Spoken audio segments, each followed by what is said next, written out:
Como o Brasil venceu a Argentina na disputa por partes do Paraná e Santa Catarina? Em 1881, o governo argentino queria demarcar as fronteiras da atual província de Misiones. Eles diziam que seu território ia até o sudoeste dos atuais estados do Paraná e Santa Catarina, avançando assim sobre o Império do Brasil. Enquanto que o Império Brasileiro dizia que aquelas terras lhe pertenciam, pois os habitantes que viviam ali eram brasileiros.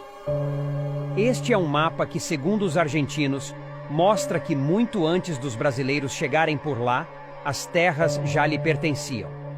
Mas esse mapa foi produzido com base no Tratado de Tordesilhas, sem os espanhóis entrarem em acordo com o governo português. E para entender essa questão territorial, temos que voltar lá pelos anos de 1700. O início da ocupação nessa parte da América do Sul se deu assim. Até meados de 1800, essa região era ocupada por indígenas caigangue e guaranis.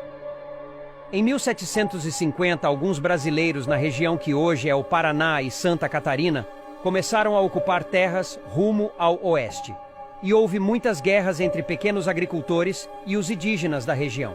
O governo colonial português apoiava quem desbravasse essas terras. Então, em 1772, Afonso Botelho com suas tropas marcharam rumo ao oeste, na tentativa de tomar as terras dos nativos.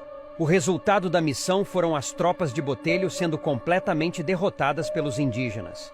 Apenas em 1809, após a chegada da família real, uma nova expedição foi preparada. Por ordem de Dom João VI, os indígenas deveriam ser catequizados e aqueles que resistissem à ocupação de suas terras deveriam ser escravizados pelos fazendeiros que ocupassem a região. O decreto de Dom João também dizia que pequenos lotes de terras fossem distribuídos para agricultores pobres que migrassem para lá. E assim os brasileiros seguiam rumo ao oeste, ocupando todo esse território. Em 22 de dezembro de 1881, a Argentina criava oficialmente a província de Misiones, e no mapa argentino da época mostrava que aquela região ocupada por brasileiros lhe pertencia. Para os argentinos, a sua fronteira ia até o rio Chapecó e Chopin, porque esse território já aparecia no mapa de Rui Dias de Guzmán em 1612. Mas nenhum argentino morava por lá. Na verdade, as Províncias Unidas do Rio da Prata acordaram muito tarde para o que estava acontecendo naquela região. Enquanto as primeiras famílias argentinas chegaram para povoar a província de Misiones, somente em 1891, o Império do Brasil já vinha incentivando a ocupação do território em disputa muito antes, por volta de 1800, com as expedições rumo ao interior do Brasil. Suspeitava-se que os argentinos queriam esse território para tentar isolar o sul do Brasil e conseguir vitórias sobre o Império Brasileiro. Temendo isso, Dom Pedro II fundou 2 colônias militares. Uma colônia ficava na beira do rio Chapecó e a outra na beira do rio Chopin.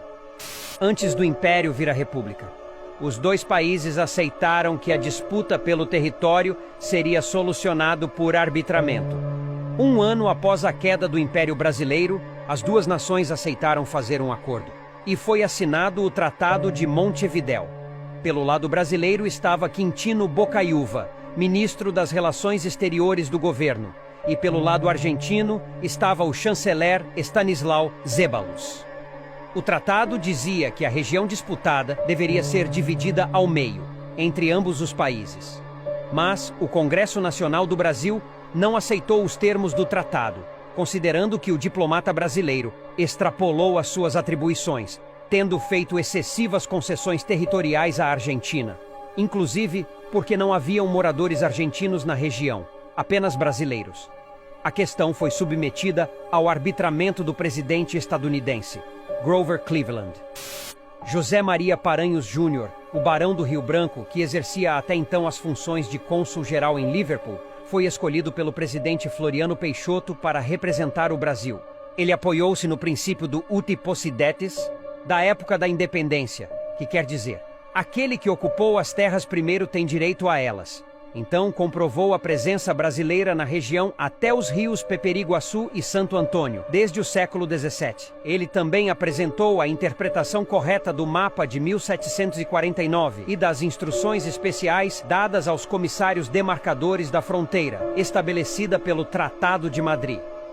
O laudo da arbitragem foi inteiramente favorável ao Brasil, definindo-se as fronteiras entre Brasil e Argentina pelos rios Peperiguaçu e Santo Antônio, e não pelo rio Chapecó e Chopin, como queriam os argentinos.